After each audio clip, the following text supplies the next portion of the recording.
ya barok kinong trei wat nom ken randen han rei ban yai trei shakriya ki baduk kinong bang barok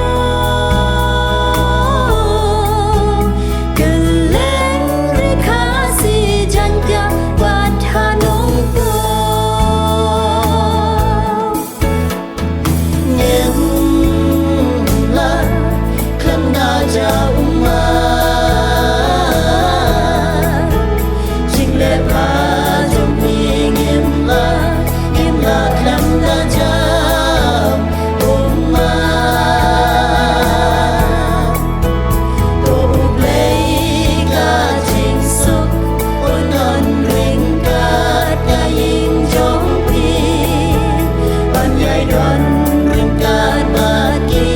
shilen ter kisi ngem la klam da ja